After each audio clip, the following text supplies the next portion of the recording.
Hey guys, it's your boy Gideon Band. You're welcome to my YouTube channel. So today I'm going to be addressing the issue of dry skin on the hair. Okay, so I woke up yesterday, I was preparing to go to work. I was working an afternoon shift. And then I wanted to style my hair because I have to style my hair to look good at work. You know what it is now, you know how it feels. So I tried styling my hair and it was really painful. And then I tried to do just use a rubber band to just hold it backwards, form a bun. And it was still also painful. So I was like, I tried to wonder what the matter was, but I discovered that, hey bitch, my scalp is dry. And then I started to open my scalp and I discovered that there was dandruff. My hair was literally messed up. My hair was literally fucked up. So I was going to work. You don't expect me to carry a hair that's smelling, a hair that's really dry, and then carrying underlying white dandruff on my skin to work. So I had to find a solution. And guess what, guys? I came up with a very interesting formula. So today I'm going to be showing you guys the secrets to moisturizing your hair and preventing your hair from having flakes. So if this is the first time you're coming across my videos, make sure to hit the subscribe button. Don't forget to like and turn on the alarm button to get notified when I make new videos. Because trust me, the videos that I bring to you are the bomb. Okay, yeah, so my hair, I washed my hair this morning and I'll be showing you guys how I moisturize my hair. So first, I'm just gonna take out the rubber band that I used to pack the hair and I'm going to free the hair. The hair is still damp, it's still wet a bit because I just washed it. So it's a bit wet. It's a bit wet, I just washed it. If you have dreadlocks on, it's advisable to wash your hair every 2 weeks. Once in every 2 weeks. Once in every 14 days basically. Yeah, because it keeps your hair it keeps your hair moisture in check and it makes your hair really look soft and nice and not dry. Yeah, and I mean, when you wash your hair, there are no dandruff and hair infections are actually far away from you. So yeah, I contacted a friend who's really into beauty and skincare products, and I told her to extract carrot oil for me. And so guys, this is what I use to moisturize my scalp and prevent it from flaky hair. It's the Ruby Ann Pure Premium Carrot Oil. So guys, I'm going to give you a tweak to this because it's not advisable to use fresh and real 100% carrot oil, organic carrot oil on your hair. It's not advisable because it's a very, very powerful product. So I asked her to extract the carrot oil with another oil as a base, and I chose coconut oil because these two have I have more similar qualities. Just that coconut oil would not cause harm to my hair. I mean, not really harm, but it would not give me extra drama. So yeah, by now you must have known the advantages of carrot oil. Carrot oil is a moisturizer. Carrot oil helps your skin and your hair to stay soft. It keeps the moisture content in check. Carrot oil is also an antibacterial. I mean, for issues like dandruff, hair infections, flakes on the hair, and oil. So carrot oil actually keeps your hair and body in check. And because of its very powerful organic content, we're not allowed, and it's totally wrong to use 100% carrot oil.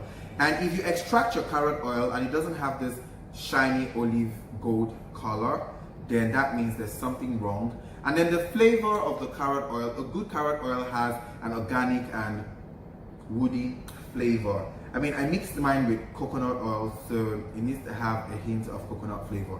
So what you do is you put your hair apart, and then you take a bit of this, and then with 3 of your digits, you just apply them inwards, line by line, scalp by scalp.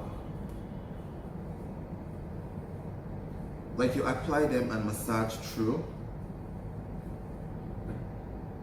Just massage, allow it work through your hair.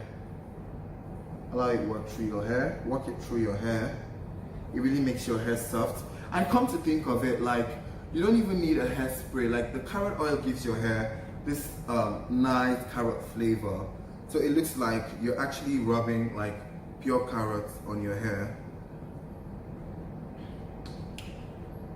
So you don't really need so much. Like I said, carrot oil really has very strong properties. So you need just really little to apply on your scalp. And like I said, you don't do this dry.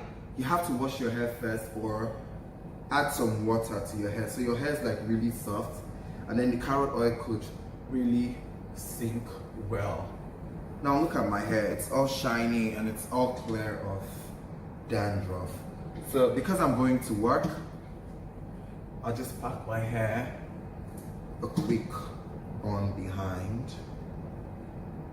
I mean, something that would pop my beauty and also allow my hair to breathe.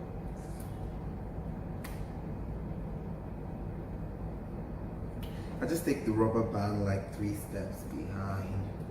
And there you have it, there you go. My hair is fully moisturized with carrot oil and free from itching, free from dry skin, free from hair infections. So guys, if you found that this video was really helpful, don't forget to hit the subscribe button and like this video. Give me a thumbs up and drop your comment below what other things you think that we could use to moisturize our hair, because people, trust me, people will definitely be watching to see other ideas, because some people might not have access to carrot oil and coconut oil. So if you think there are other things that people could use, kindly drop a comment down below and I could get them and also make a video, and it would also be helpful to my subscribers. So I really love you all so much. So I make the next video on Gideon Banks. Thank you. If you've ever been wondering how your female friends travel to Dubai, come back, start to buy houses, buy cars, buy big phones, and even try to oppress people with their dressing at the club and stuff, and you're confused and you don't know why, today I'm going to be giving you the real gist. I'm giving you the real tea on how girls actually survive and make a living in Dubai. Hey guys, it's your boy Gideon Banks. Welcome to my YouTube channel. If this is the first time you're coming across my videos, make sure to subscribe to my channel, hit the like button, and don't forget to turn on the notifications to get notified when I make a new video. So, I don't intend to make this video to piss anybody off. So there's a disclaimer notice on the video. So it's just for educative purposes only. So I'm going to try not to use spam or abusive content in this video. So keep it locked down, don't go anywhere, as I will be spilling information in the course of the video. So yeah, like, it is no longer a thing that ladies like to go to Dubai for a vacation, like they call it. But I was in Dubai for a while, and I'm going to be giving you some of the things that I realized. First, I'm going to be talking about a personal experience. So I was in a hostel with someone, and the hostel had girls in it. And then I realized that in the day, like, the girls were all sleepy, or on their phones, or like looking for what to eat. They weren't even cooking. Like, funny enough, they were always looking for what to eat. Like, they ordered food online. And then in the evening, from like 7 p.m. till midnight, till like 4, 5 a.m., these girls are booked. Like, you're not even seeing them in the room. Sometimes just breeze in, pick up something, and they breeze out. So I'm like, what the hell is going on? And when these girls are back, you need to see them with a stash of cash. I'm like, oh, okay. So is it like there's like some money here that I don't know about? Because I need to know, because I need to make the money too. So I got really like inquisitive about everything. And then here's what I found out. In Dubai, there's a whole lot of sugar daddies. Dubai is a place where people go to work and make money. The kind of money they don't make in their countries, they go to Dubai to make it. So like, you see men from Europe, from Africa, from Asia, you know, you see rich men and they drive flashy cars, they live in penthouses, big houses, and they actually use these things to lure these girls to come around. Most of these girls don't intend to be sugar babies. They don't intend to have a sugar daddy. They don't even intend to be a sex worker. But when they see these things, the men in Dubai flash money in front of these girls, and these girls are forced to do idiot things. Like I was saying, the sugar daddies, what they do is, some girls have a spot where they go to stand. Some girls go to the club, like they're going to have fun, but they know what they have. They know their intentions at the back of their minds. These girls go to the club to stand like they're going to have fun, and then they start to post on Snapchat and Instagram. Like, they don't post yet when they get to the club. So they wait, they dress all nice, do their makeup, wear nice clothes, and then they go to the club. When a sugar daddy approaches them and invites them to their table, where there's lots of champagne, seafood, and all that, that's when the girls go online on Instagram and Snapchat. Then they start to make videos. And then, you know the annoying thing, like, I am totally against you misleading people. I don't have issues with you being a sex worker. I don't have issues with you going to have a sugar daddy. But the fact that you go and deceive these young girls, because everybody following you actually wants to get a particular information from you. They either like your lifestyle, they want to be like you. Don't deceive them. Don't make them feel like it's all glamorous out there. They start to post on Snapchat like they're the ones paying for the drinks and the wines and the seafood and all that stuff. And then the girls in their own country start to watch and like, oh my God, there's a lot of money in Dubai. There is no money in Dubai. You need to be a sex worker to make that money as a girl. You need to do what the other girls are doing. And sadly, they will not tell you. But I mean, I have to give you this info because I don't like to mislead people. I like to tell people how it works. Now, after the old partying, then the men now ask them, would you follow me home? Do you like cars? And then the girls are like, oh, I like Ferraris, I like Porsche. If you are a girl that loves cars, my darling, do not go to Dubai. If you're a virgin and you love cars a lot, because they would so disvirgin you in Dubai with cars. They have a lot of cars. Like, you literally come out of your house or your accommodation and you see crazy sport stylish cars. So like, you go outside from the club and then you see a Ferrari that's waiting to pick you up. And then, okay, not just that, in the Ferrari, you get home, it's a crazy ass penthouse with a swimming pool on the side. If you were that girl, if you were any other girl, what would you do? What would your reaction to such a scenario be like? So, I mean, I'm not saying I blame the girls for having to do these things. I'm just saying that they should stop misleading the girls in their different home countries to feel like there's money in Dubai and everybody wants to go there. The girls there are actually sex workers. Another occasion is we have some crippled men who are very rich, employed as experts or CEOs of big companies. These men are crippled and these men are invalid. So how they derive their pleasure is seeing a girl being maltreated. I think it's called BDSM. I mean, if you're familiar with sexual terms and you've really tried to explore sexuality, you would understand what I mean by BDSM. Now, BDSM has to do with submissive and dominant. A man who's crippled, who is very rich, cannot get some form of sexual pleasure. So they derive pleasure by seeing a girl being humiliated or see a guy being humiliated. I mean, as the case may be, if they are gay or if they're straight men. If they're straight men, they love to see a girl get humiliated. They love to see a girl get dealt with. And if they're gay men, they love to see a guy, you know, the same thing for a guy. So now what they do is they pay you thousands of dirhams. They pay you thousands of cash for you to come over and another man is there making love to you and humiliating you. Now what these men pay for this kind of service is nothing less than 1,500 dirhams. 1,500 dirhams. If you're doing it for more than 1 hour, you go on with well over 1,000 US dollars.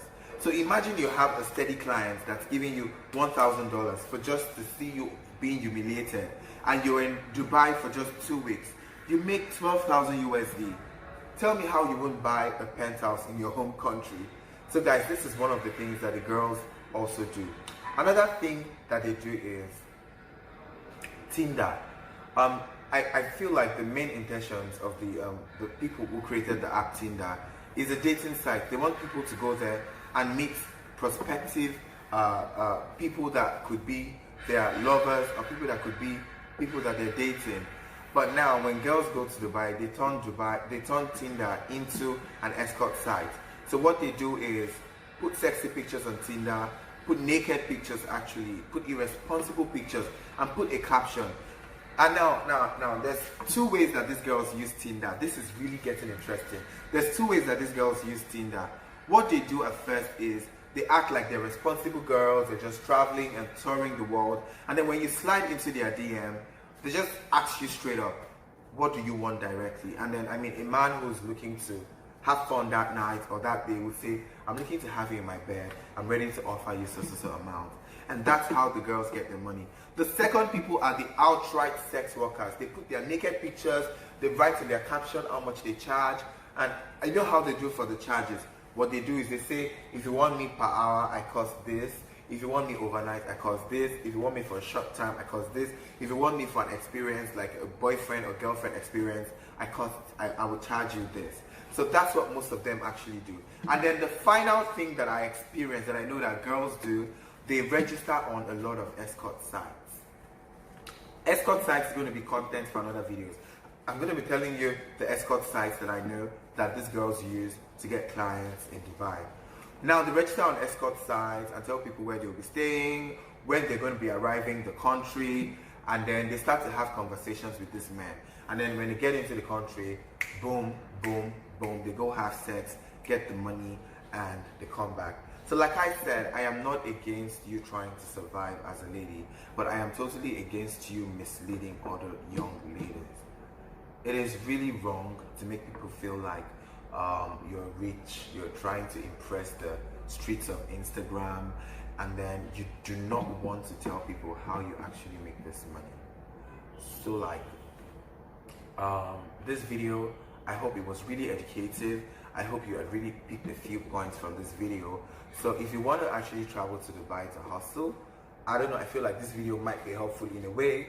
And if you also do not want to get distracted when you get to Dubai for your vacation, I also know that this video would be helpful. So guys, I've come to the end of the video. If you found that this video was really helpful, please subscribe to my channel, keep it locked down, turn on the notifications button to get notified when I make the next video, as I will be coming back with a bang. I love you all. Kisses. Hey guys, you're welcome to my channel. It's your boy Gideon Banks, and today I am back with the DIY.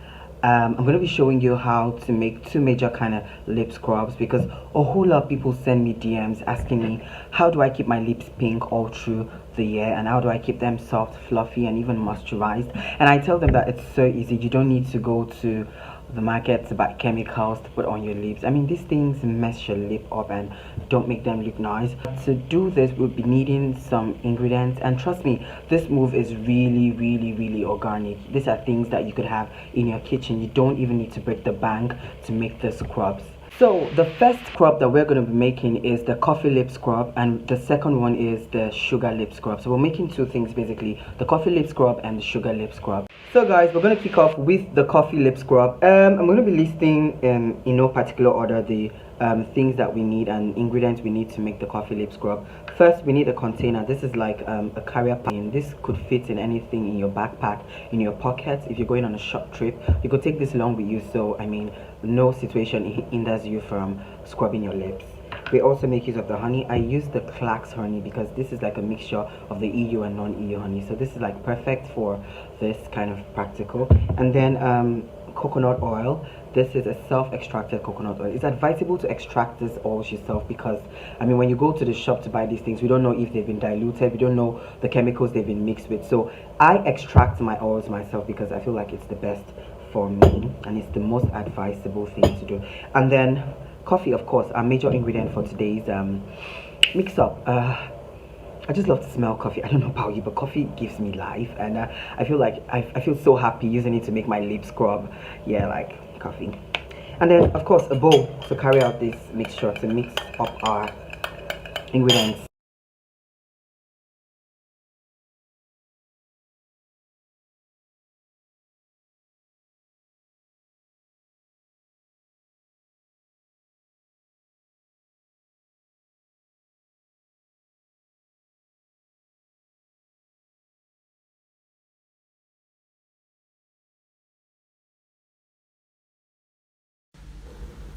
So yes, the coffee lip scrub is ready and ready to use by yours truly.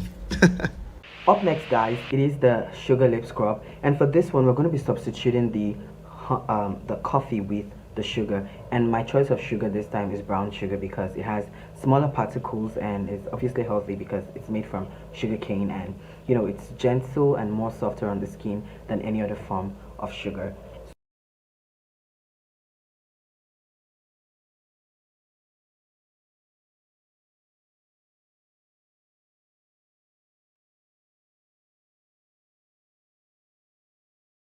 There you go, guys. Two natural and very organic methods for scrubbing your lips. Ta-da! The coffee lip scrub and the sugar lip scrub. Probably in the next video, I'm going to be showing you guys how I make my lip moisturizer. That's a product that I use after scrubbing my lips, because trust me, after using these things on your lips, you need to moisturize your lips, make it soft so your lips could breathe in fresh air and give you a very nice outlook. Please subscribe to my YouTube channel and click the like button. Every single day, I'm gonna make something great. That's my way. Every single day, I'm gonna make something great. That's my way. Hey guys, welcome back to my channel. It's your boy Gideon Banks. So it is no longer news that the GT Bank Fashion Week held during the weekend, and it was 2 days filled with glitz, glamour and fashion. Like, people were serving life. I was supposed to make it to the fashion week, but I wasn't able because my fashion designer, my stylist and my friends I was supposed to go with, they all bailed out on me. So today I've decided to do a review of how fashion week went. So if this is the first time you're coming across my channel, make sure to like and subscribe to my channel. Hit the alarm button to get notified when I make the next video, and also like my videos. Hey, I'm showing you guys my hair. I like how my hair looks there. Okay, so I'm just going to be doing a review of how 1 or 2 people were dressed up to the fashion week. I've got like 1, 2, 3, 4, 5, 6, 7 frames that actually caught my fancy, and I'm going to be talking about them. Now, the first frame is about style in Fidel. I love this look. It's really all-say. The fact that you could combine the Ankara fabric, satin, stones, beads, and everything, giving me more like olden days technology, giving me fashion, high fashion. But I think that this apparel, this costume doesn't go with your skin color. So probably next time try to use like maybe brighter colors so you don't look like a widow or a widower. Okay, now so the next frame is a frame of Danola Gray. We all know that Danola Gray is a fashion icon. So basically we have high expectations when it comes to seeing him at the fashion week. Now this is a 2-piece suit that also has a bun at the neck. Hold on. Yeah, so Danola Gray was serving us corporate realness. I like the cross earrings in the earlobe. I like the rings he wore on the fingernails. Basically, this is a really nice costume. I would totally rock it to a wedding, to fashion week, to a party. I would totally rock this anytime, any day. The next frame is for Bisola. We all know Bisola from Big Brother Nigeria and also from Project Fame. She was serving me high school realness. Like, girl, I just got out from high school and this is what I'm gonna be showing you guys. I'm independent, I'm a real woman, I've got class, and I've got my afros on. So basically this is cool, thinking that GT Bank has the orange color in their logo and she's serving us orange. So I think she totally nailed this look. This picture also caught my fancy. Success Carter. Success Carter is my friend and also a fashion icon. I like the fact that he was able to take street style to the next level. This is next level Alte fashion, and I like the touch of orange from inside the coat. This is totally giving me life, and the pose, oh my goodness, this killed this frame. Joy, don't get to my... And then now the next frame is a picture of 2 guys, a guy and a girl. I don't know them, but they were serving me lemonades. Like, this is like the total translation of when life gives you lemons, squeeze the crazy ass lemons and turn them into lemonade. I would totally have this lemonade anytime, any day. And they gave us all shade of lemon. This is totally commendable. I love this style and I totally rock it to fashion week anytime, any day. We have a frame of Giant Rosette from Big Brother Nigeria. She's not so much of a fashion icon, but this two-piece exudes class, exudes I'm an independent woman, a business woman. This is more like coming from a business meeting to fashion week. This is all that matters. This is really cute, Diane. But keep up with the fashion week. And the last frame is Elo Zonam for Big Brother Ninja. This is really nice. Elo Zonam is known for, you know, turning the fashion game up anytime, any day. I like his body. I like the silhouette. The combination of these two pieces, you know, really gives me street style, class, and everything that matters. So guys, I've come to the end of my review video. If you thought that this video was really nice, please hit the subscribe button. Don't forget to like this video, drop a comment down below, and I'd like to also know if you think there's anything at all that you'd like me to talk about. Please make sure you drop the comment down below, and I'm totally and 100% willing to talk about it. Till I make the next video, I remain myself, Gideon Banks. I love you guys so much. Morning guys, it's your boy Gideon Banks. Welcome back to my channel. So as you guys know that lately my YouTube has been growing, and I have been, you know, really like learning more about building my YouTube. So I've really devoted myself into dishing out this knowledge, the things that I've been learning, and how I've been able to grow my Instagram. Just so you know, I currently have 465 subscribers. Oh my god, I feel so excited about this because when I started YouTube, I kept on wondering and asking myself how I was going to be able to climb. And literally I am just climbing step by step. So YouTube is actually a step-by-step thing. For those people who think that you just get on YouTube, you make a bang content and that's it. There's a whole lot of people who had to do 100 contents before they had their first 1,000 subscribers. But I mean, I just have like 35, I think, or 30 contents, and I almost have 500 subscribers. So guys, if this is the first time you're coming across my YouTube channel, make sure to subscribe to my YouTube, like my videos. Don't forget to drop your comments down below, and also hit the alarm button to get notified when I make the next video. So today, you know what we're going to be talking about, guys? I want you to guess. Aww. I see if I can even see your guesses. Oh my goodness. Okay, so we're going to be talking about getting monetized. Basically, everything you need to know about getting monetized. Getting monetized on YouTube is not a day's journey. It requires a whole lot of hard work, and a lot of YouTubers fail to see this. If you join YouTube thinking that as soon as you join, you start to get paid, or you join YouTube because you want to get paid, then you're going to have a long journey before you start getting paid. So I'm going to be giving you the step-by-step tricks and tips on how to get monetized easily. I am not yet monetized as it stands, but I've been getting mails from YouTube, congratulations messages, and so I literally know what it takes, and that's why I'm working this hard to get monetized. And I think that before the end of the year 2019, I should start getting paid. So basically today's video is all about, I'm doing a recap. Today's video is all about getting monetized and stroke your first YouTube paycheck. Now, the first thing you need to know about getting monetized on YouTube is that you need to be registered and have a channel on YouTube and must have started making YouTube content.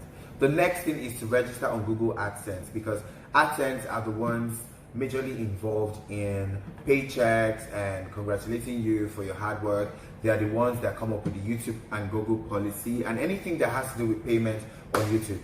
So you need to be registered on Google AdSense.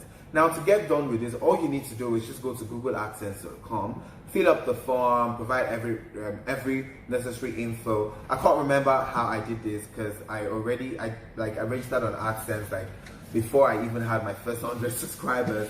Yeah, I was that desperate, guys. So you need to register on Google AdSense.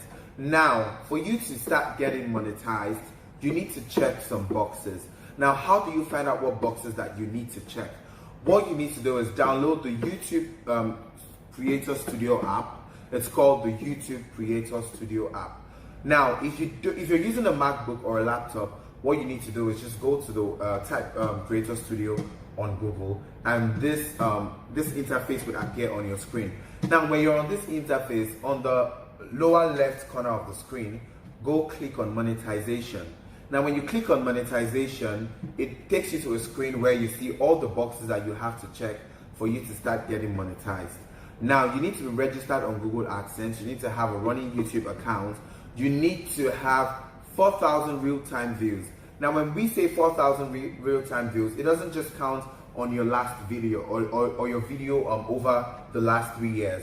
That's why you need to make content steady and keep your subscribers engaged. Now when they say 4,000 real-time views, what they mean is that this 4,000 real-time views will be collected from over the last 12 months. Now this reads from starting from the month you are till the previous 11 months. That means that if you have not been able to have 4,000 real-time views over the last 1 year, then you haven't checked that box. Currently, I have 8,600 real-time views. Thanks to you guys, oh my god. It's so interesting that I have 8,000 real-time views and I do not even have up to 1,000 subscribers yet. So that is the reason why I say that before the end of the year 2019, I should get monetized. So yeah, now after having 4,000 real-time views, YouTube requires you to have 1,000 subscribers attached to your YouTube. So basically, while hustling to get views on your videos, you need to have 1,000 real-time subscribers basically. So now the combination of these two prepares you for monetization. So now how monetization works is when it's time to get monetized, YouTube asks for your bank details, they verify that the account is yours. I think they kind of send in, I think $1 or something. You get the money and then you prove to them that you got the money, then they start to pay you. How much they pay you will be content for another video. Basically, I think I'd like to make that video when I get monetized, so I can show you guys like how much I got for certain amount of views that I got on YouTube. So like, yeah, now if you're watching this video, your question will be, how was I able to get 8,000 real-time views without even getting up to 1,000 subscribers? So basically, it was really easy. So what I did was, I searched on YouTube every day. I looked for trending content. What I did with the trending content was remake them, refix them, and remix them. Now basically, you can remake the content without having to copy the original content. So what I did was, let's say I saw a content about how to fix dry scalp, psoriasis, and dandruff. And what I did was copied this video, I remade the video, I remixed the video, I refixed the video. I made the video better than the one that I saw that was trending. And then that's how I got my views. I also got a video about RuPaul's Drag Race. So I spoke about Drag Race, I gave my own comments, and that video had well over 44,000 views. So basically, these views keep on counting for me until forever. So you guys don't have to be bothered about, okay, I made this video 3 years ago and I'm getting monetized 3 years later. I would not get paid for that video. No, the thing about monetization is the more your video gets viewed, the more clicks your video gets, the more your money starts to pile up for you. So you don't have to bother about whatever time or what day you're making your content. Just keep making this content and keep dropping them. At some point, the videos start to get views and YouTube keeps on multiplying your income on that video. So that was how I was able to get 8,000 real-time views with 0 subscribers. So basically now, my advice for upcoming YouTubers, people who are going to be starting, people who are going to get inspired by this video, is to hustle for your subscribers, same time hustling for your views. So basically, in the beginning of my videos when I started YouTube, I didn't get accustomed to saying, please subscribe to my YouTube, please subscribe to my YouTube. Like, I was just all about making the videos and just dropping them. And yes, it's okay. It's okay to do this because you're just starting up and you do not know that you're supposed to do this together. So like, doing these two things together, telling guys, oh my god guys, subscribe to my YouTube channel, hit me up with your comments, drop a like on this channel, tell your friends about my channel. You know, you need to do these things. Go on Facebook group chats, spam them with your YouTube link. Let them just get glued to your channel. The more you meet people, you go for, when you start to get subscribers, YouTube starts to invite you for events that they do in your locality. So when you get there, tell other guys about what you do, tell them about your content. You know, walk up to someone, tell them that this is what I do on my YouTube and I'd like to get advice on how to make it better. So these are the things that you need to do to get real-time views as well as real-time subscribers. I'm sorry, pardon me, I call them real-time subscribers because it is not easy building subscribers on YouTube. So now, yeah, that's it about getting monetized. And when you check all the boxes for getting monetized, trust me, YouTube sends in your first paycheck. Now, the gravity or the weight or the amount that you receive on your first paycheck is totally dependent on the amount of views that you get from the video that you're getting monetized for. So guys, if you have the opportunity to get to start your YouTube channel, make sure that you check all the boxes. And it's advisable to register on Google AdSense like months before you get monetized. Because trust me, like when you get monetized, you already have traffic on your page. So having to start registering on Google AdSense might really like slow down the process. Because I feel like you should be born ready. Like you should be ready to start cashing out. So like I registered on Google AdSense when I had just 40 to 50 subscribers. Funny though, but yeah, it was really helpful because now that I have 465, I hope that I get to 1,000 in less than 1 month, and I don't have to start doing the old Google AdSense, waiting for verification and all that stuff.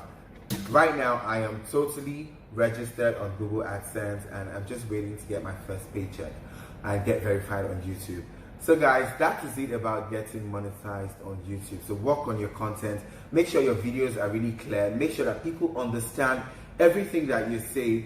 Do not, like I said, do not, and I repeat, do not breach the YouTube copyright terms, because the more you breach this copyright terms, the farther away you are from monetization, the farther away your views are dropping. Because basically what YouTube does is, when you're held responsible for copyright and you do it continuously, what they do is reduce the exposure that your videos get. And then you realize that a video that's actually trending and you post the same thing using the same caption, but you do not have views. That's what YouTube does basically. And then avoid using X-rated words. Avoid using spam or abusive content like the F word, the B word, like, you know, cursing at people, because this is really bad for your monetization. This moves you farther away from monetization. Like girl, like when you start to get paid and you start to receive your check, I mean, it's okay to say like, it's okay to say like, but girl, now that we're still trying to get money, we have to stay loyal, we have to stay humble as okay guys, so I have come to the end of this video and I hope I have been able to answer your questions. And yeah, I'm trying to let you know that under 3 months of opening your YouTube, you could get monetized. Trust me, you don't have to be a superstar, you don't have to be famous on any other social media platform before you could be famous on YouTube. All you need to do is give people what they want to watch, get your real-time views, register on Google AdSense, get your 1,000 subscribers, and then you're ready to start getting paid. So guys, if you think that I missed anything out in this video, that I did not say anything, kindly drop a comment down below so that other people watching this video could benefit from this content. Let people know what other things they need to know about getting monetized. Also, I'd like you to tell me ways that one could speed up getting views, and also ways that we could speed up getting subscribers on the channel.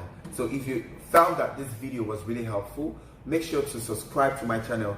Please, should I kneel down? Okay, I'm gonna kneel down for you guys. Please. Oh my god, that was so hilarious. Okay, so if you found that this video was really helpful, make sure to subscribe to my YouTube channel, like this video, and hit the alarm button to get notified when I make the next video. I love you guys. Until I make the next video, I remain myself, Gideon Banks. Kisses. Hey guys, welcome back to my channel. It's your boy Gideon Banks, and yeah, today I'm going to be telling you everything you need to know about COPPA. So if this is the first time you're coming across my YouTube channel, make sure to hit the subscribe button. Don't forget to like and turn on the alarm to get notified when I make the next video. If you're a content creator for YouTube, it is no longer news that YouTube has just updated some or all of its policy. And yeah, now we have the Children Online Privacy Protection Act. Towards the end of this video, I'm going to be sharing some very vital information. So don't go anywhere. Just keep it locked down and enjoy the video of today. I am so tired, so I'm going to be having a kind of sweat, guys. Like, I'm so tired. Yes, that's goals. So basically, this is a policy that everybody must follow, as it could either cost you your channel or your monetization. Personally, the both of those things are very like important to me, so I am not ready to lose both my channel and I'm not ready to lose my monetization. If you're watching this video, this means that YouTube has sent you a mail about this policy, or it's literally appearing on your screen every time you turn on your YouTube. The main idea behind this policy is to adjust your viewers and choose your audience. YouTube wants your videos to either be for kids or for non-kids. If you're watching this video, you have questions like who are kids and who are non-kids. Basically, the kids are people who are said to be under the age of 18.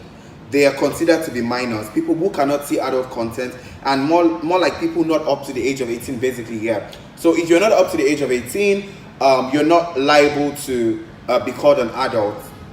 You're not responsible for the choices that you make. Your guardians or your parents are responsible for the choice that you make. I mean, it's our YouTube channel. Most of us go as far as being very expressive on our videos, and as a result, we tend to use spam or abusive content. This is bad educationally for the kids, because most parents allow their kids now to use YouTube for educational purposes. And I mean, they don't get to supervise these kids because they feel like people on YouTube are not supposed to use such kind of languages. So to ensure mental and health-wise safety of these kids, YouTube has implemented this policy. Now, who are non-kids? These are the demographic that could be described as adults. They are supposed to be 18 years old and above. These are people that are considered to be responsible for the choices that they make and have rights to click on any content that they see on YouTube. Yes, guys, I'm an adult. Wow. Sorry about that, guys. This drink is lit, guys. So basically, I am an adult because I am 18 and above. I have the right to click on any content I see on YouTube. I am responsible for the mental effect that content will have on me because I intentionally clicked it, and I am not a minor. If you choose kids to be your audience, then adults will by any means not see your videos, and vice versa. The advantages of this policy: this would aid search. You can see what you're searching for quickly. So say I set my content to be for just kids, and then a child is literally looking for how to pronounce words that start with A. It would be easily located because only content that are for kids will show on his YouTube screen. Do you get what I'm saying? This would really aid search on YouTube. And basically, I feel like this would help us to save our MB and internet data, because most times we spend like almost 20 minutes looking for what we're actually looking to watch, and then the video is like 30 minutes or 40 minutes. So you basically spend up to 1 hour just searching for content. I mean, spending 1 hour on the content would definitely and totally exhaust your data. This the advantage of this act also gives the content creator quick access to our audience. Okay, now, so I set my target audience to be adults. Basically, when adults are searching for things on YouTube, they'll definitely get a reach of me quickly. But if I didn't set a target audience, like a regular person is just searching on YouTube, I mean, everybody's content would come out. So before they would locate my content, it would be so hard. Now, for a beginner on YouTube like me, I really appreciate this act because it would actually help me reach out to my content faster, reach out to my audience faster, and it will also, and this act will also, like, you know, make you visible. This act would also enable visibility, trust me, because right now if I'm searching for, say I'm searching for let's say sex workers, for example, I would not need to search far long before I would get to what I'm looking for, because now contents have been divided for either kids or non-kids. Basically, this COPPA Act now enables kids to be safe when using YouTube. Parents do no longer need to worry about what their children are watching. Parents no longer need to be scared that, oh, my child might hear some spam or abusive content that would affect the child mentally. So pretty much, this would also aid in reducing the uploading of illicit or illegal content. I mean, I already shed more light about that. Now, the disadvantages of this policy: this would reduce views. For a starter like me, I need to lay my hands on every possible view that I can get. So if my audience have been divided, then definitely my views would be divided by 2.5.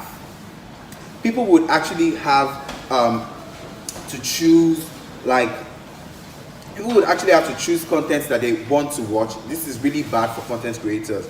Now, a whole lot of people will close their accounts because most people cannot deal with the fact that their audience will be divided, that they can no longer post one or two things on their channel, that they have to stress picking their audience one after the other. This would really stress people mentally. So a whole lot of people are literally on the verge of closing their accounts. Now, another thing is your content will be limited as a content creator, because now you know that, oh, I'm not appealing to the whole world, I'm appealing to just this demographic.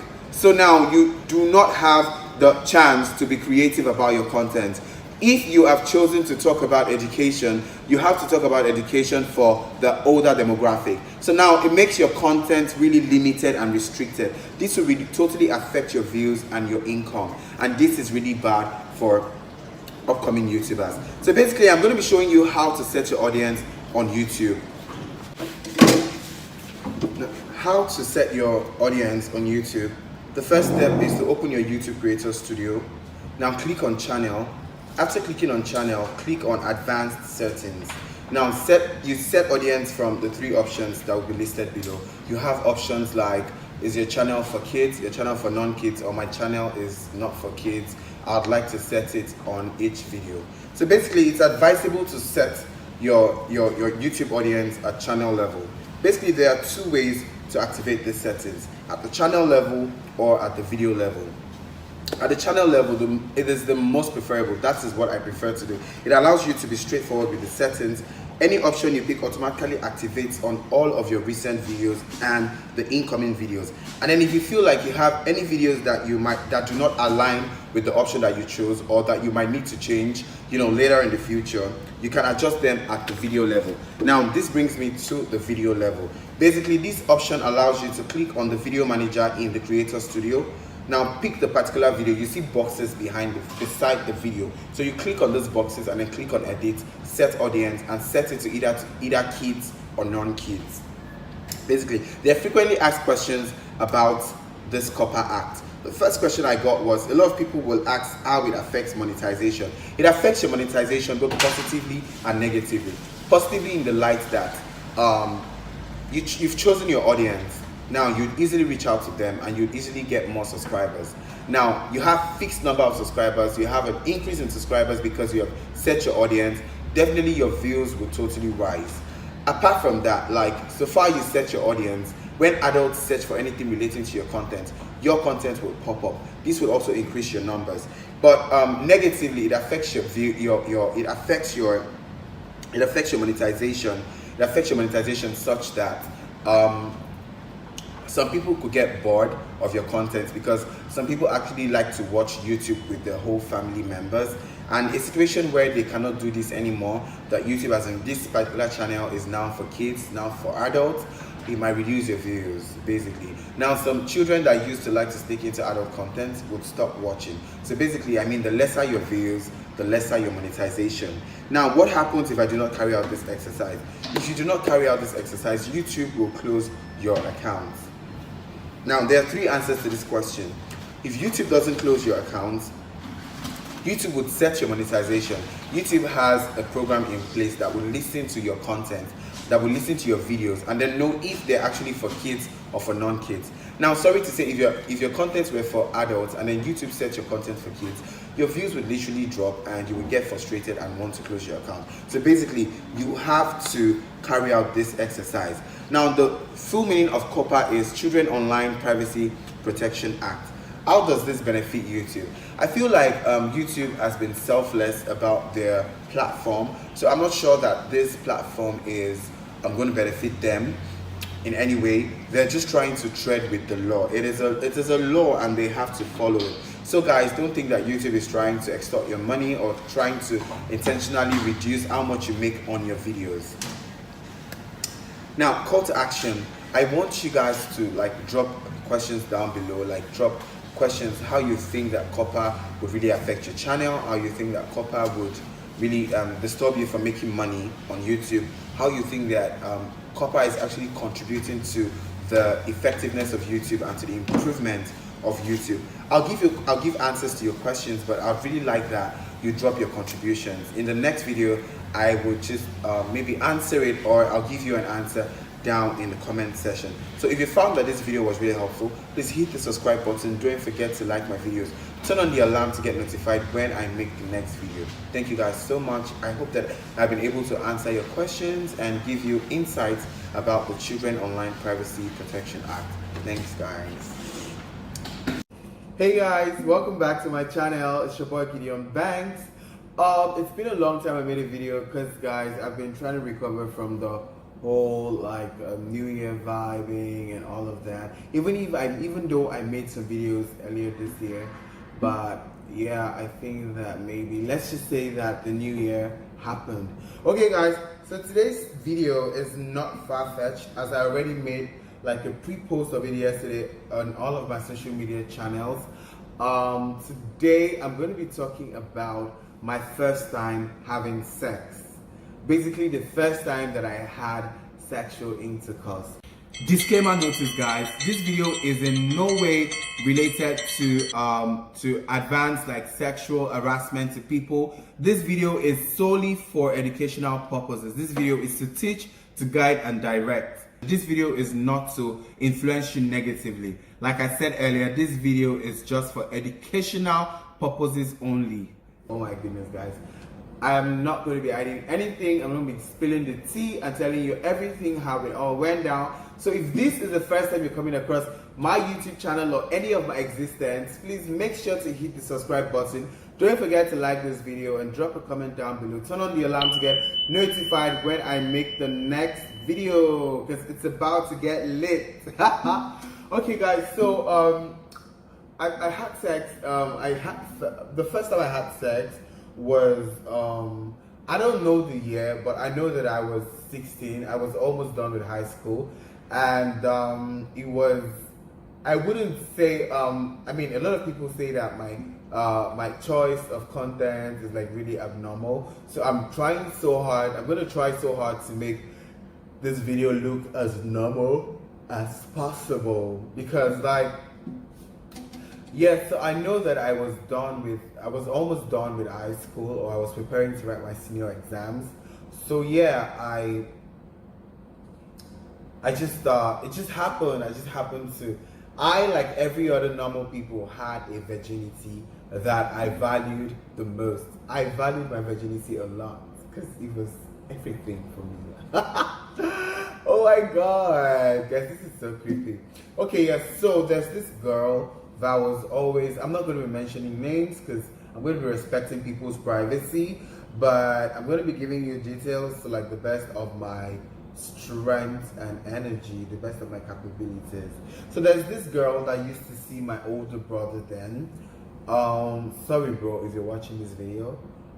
So this girl used to see my older brother then. She was my age mate or my junior, I think I was older than she was then, but she happened to like, you know, she started having sex at a very young age. So yeah, I got back from school, me being like the very curious person I was, because I was 16, and a lot of my friends in school like talk about like them having sexual intercourse, and I am not even able to be a part of the conversation. Okay, most times I am a part of the conversation because of what I had read online. Because my dad then had this like very big desktop computer in the parlor. So like most times there's internet, and then I'm just checking through to see like, to read stuff about it. I mean, like, yeah, like I literally learned like everything that I was, you know, bragging about in classes, amongst my friends. I literally read about them on the internet. So yeah, like a lot of my friends back then in school would be saying, oh guys, like I just did this with this girl, it was awesome, I did this with this girl, it was nice, it was lit as fuck, this is what I did, this is how we did it. And then I'll just like, in my head, I'll just like create a story on like what and how I did an imaginary sex that I didn't even do. And I'll tell them, okay, so last weekend, my mom left me at home, I was alone, I brought a girl over, we did this, we did that, we did this, we did that. And then my stories were like really believable because people saw me as this very like spoiled boy that could do like a lot of shit. So my stories were 100% believable. But to my high school friends, I'm sorry, I lied. I'm really sorry, guys, but I lied. So yeah, there's this girl that used to come see my older brother then. So you know how like you're preparing for your finals and you're really stressed out, like you're really stressed because like school, drama, assignments, trying to get like good grades is like really weighing you down. So like yeah, I got back that day, I was so tired, and then apparently my older brother wasn't back from work, so she came over to the house. I think I don't know, I'm still trying to think that it's either she set me up or it was just a coincidence, you get. So I got back from school and I was like literally the only one in the house. And then the next knock I could hear on the door was hers. And then somebody was knocking on my door. I'm like, nobody usually comes to knock the door at this time because, I mean, like, mom has gone to like her store. My older brothers have gone to work. And yes, I used to like literally be the only one at home at that time of the day. So I went to the door and I'm like, who's this? Who are you? Who's there? Who's there at the door? And I had, okay, what name should I call her? Let me use Beverly. Let me just use Bev. Okay, and then I heard, it's me, Bev. I'm like, Bev, oh. Okay, so, hey Bev, how you doing? My older brother is not around. You can come check back like in 2 hours time and I'll make sure to let him know that you stopped by. And she was like, no, like she just wants to come in, like she's not doing anything at home, she's bored, so she was just looking for a place to hang out. And I'm like, okay, cool, no problem then, you can come in. So now the tea is about to get hotter. So like, yeah, man, she came into the house. I offered her like a bottle of water, because that was the least that, I mean, what would a high school boy offer you coming to his parents' house? So I offered her a bottle of water and she drank, and then I was changing into my like house clothes, like the stuff that I always wore when I was in the house. And then I had a knock on my room door because my room isn't really far from the parlor. And then I'm like, okay, so the first time you're knocking, I'm telling you that my older brother that you're always seeing is not around. You're not refusing. You're not even saying you want to go home. And the next thing is you're knocking on my door. And I go to my door, guys, just guess what I saw. She was already pants down. Like Bev was literally on her bikini. Like she had taken her dress off. And I was literally on my shorts too. And I mean, I saw this girl, like she's a hot girl. She's got a great body. And I started to get I started to like respond like, oh my God, it was really crazy. I mean, at that point of my life, I was just experiencing puberty.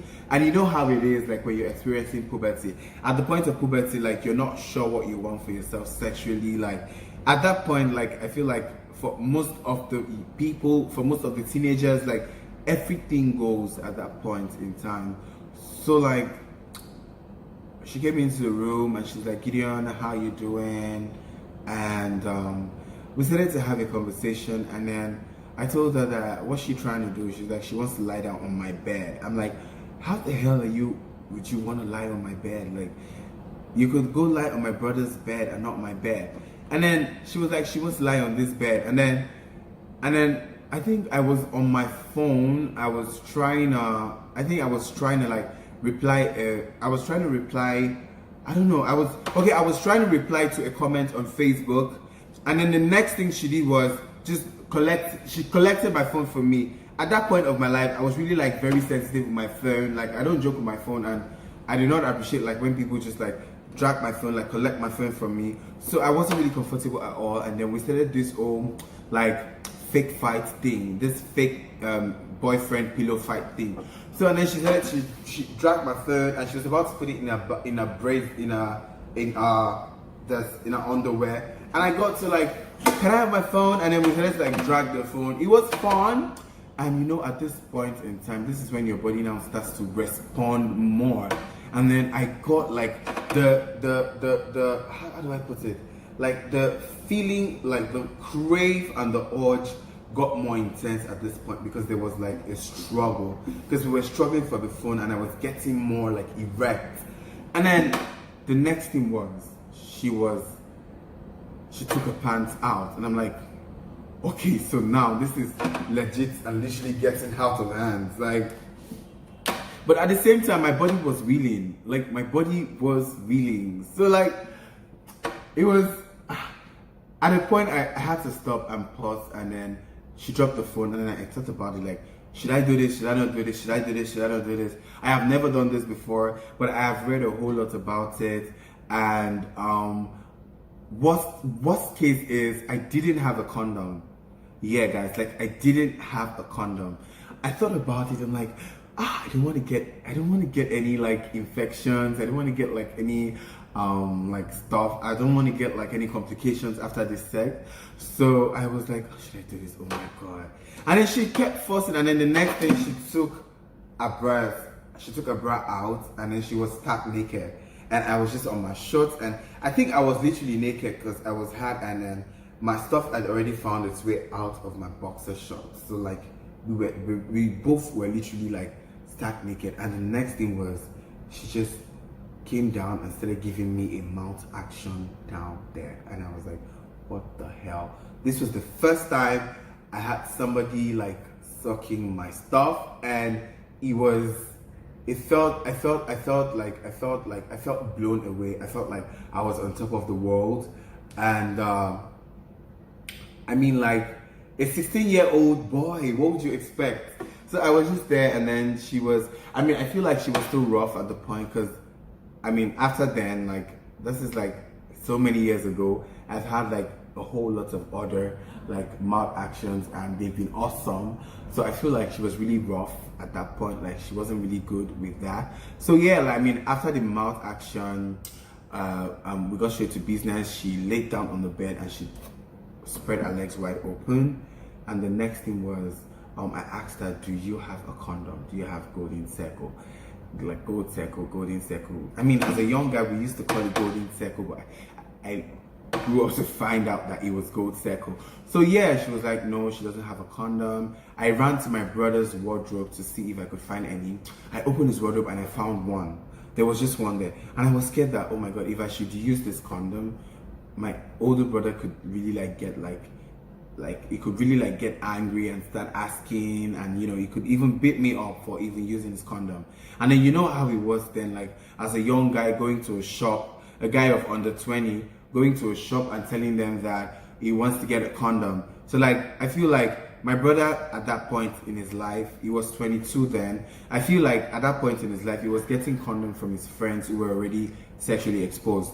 So it wasn't like he was going to the shop to get it. And yes, so losing one condom at that point in life for him would have been a very big situation that he wouldn't have been able to handle. So I decided to avoid such drama, and I didn't take the condom. So I was like, man, fuck it anyways, let's just do this. So she spread her legs wide open, and everywhere was slippery, slimy, greasy as hell, and I was like, oh my goodness. Okay, so like, this was my first time trying to find my way around a cunt. So it was so hard trying to find my way. So what I did was I tried putting my hands inside. This is crazy, guys. I tried putting my hands inside, and I found, like, I understood like the chemistry of what was going on inside there, and then I inserted, and then I went in. To cut the long story short, 25 minutes later, we were done. 25 minutes later, we were done, and fast forward to 25 minutes later, we were done, and then she got up. She didn't even go to the bathroom to wash anything. She just wore her clothes and she left the house immediately, because at that point I think there was somebody knocking at my gate. I think that was my mom who was knocking at the gate. So she literally just, the girl Bev literally just wanted to leave the house and act like nothing happened. And then I quickly rushed into the bedroom. I washed up myself, my mom saw my uniform, so she felt like, well, I just got back from school, and Bev was probably trying to get like a homework done, or she was probably looking for my older brother or something. So my mom like literally didn't like suspect anything. So like I got into the washroom, I washed myself, and then that was it about that. Fast forward to 24 hours later, guys, I started to feel a pain in my lower abdomen, and I'm like, what the fuck is this? Like, this is really new. Like, it's never happened to me, like in the issue of my life, having abdominal pains. And this happened like while I was still in school, like towards the end of school. Like, it was like I started to feel the sharp pain, and I mean, I didn't discuss it with anybody because I knew that I had just indulged like the previous day. On getting home, I was pressed and I wanted to use the restroom, and I couldn't pee. It was painful as hell. And then I checked in my underwears. I started to see like mucus and spam, not spam, it was mucus. It was really disgusting. It was smelling like my panties were soaked with mucus, and I felt really messed up. I felt really like disgusted. I felt really ashamed of myself, and I had to take the next bus, and I went to a very far area from like where I stayed, like 3 like local governments away, and I saw a chemist and I explained everything to her, and she said I had just contacted gonorrhea. I was like, what the hell? How does a young boy of 16 have gonorrhea? Anyway, to cut the long story short, I was placed on treatment. I started taking my medication, and fast forward to 24 hours later, I stopped feeling the pain, I stopped producing mucus, and I was done with my dosage, and she asked me to come back in 2 weeks. I went back in 2 weeks, I got tested, and I didn't have gonorrhea anymore. And I did like other procedures. Before I started the gonorrhea treatment, I did like other procedures to check for every other infection, because it was less than 24 hours. So I did like every post-sexual procedure I had to do, and I was deemed fit and okay. And then I was only diagnosed with gonorrhea, and then I started to treat gonorrhea, and yeah, I mean, fast forward to 2 weeks later, I was doing good, and I told her after 3 weeks when I saw her that she should go get tested, that she gave me gonorrhea, and she got pissed off that I don't know how to talk to a lady. Guys, like, do you think I was wrong to tell somebody who infected me with gonorrhea that, listen, like, I had sex with you, that was my first time, and I contacted gonorrhea? And then if you think I was wrong, please comment down below. Tell me a better way of, you know, telling somebody that I had sex with that she gave me gonorrhea, because I felt like I wasn't wrong. I felt like I was just being open-minded and, you know, letting her know so that she could go get tested and treat herself. Yeah, I don't know if she treated herself, but I know that after then she stopped having stuff to do with my older brother. So yeah, I feel like my older brother is fine, and so yeah, guys, that was like the story of my first time having sex. It was a whole lot of people talk about their first time, how they had scented candles, how they went for a dinner, they went for a spa day, they went for the movies, and then they came home, it was all rosy and bougie. But mine was hell as hell, guys. Mine was like a whole vibe. But I got done with it, and you know, like, I was really traumatized from the whole experience, and I literally did not have sex until after 1 year. I literally did not have sex until after 1 year because of the whole stress that this thing put me through, guys. So guys, if you know that you have enjoyed this video and this video was really helpful, please make sure to hit the subscribe button. Don't forget to like this video, drop a comment down below, and turn on the alarm to get notified when I make the next video, guys.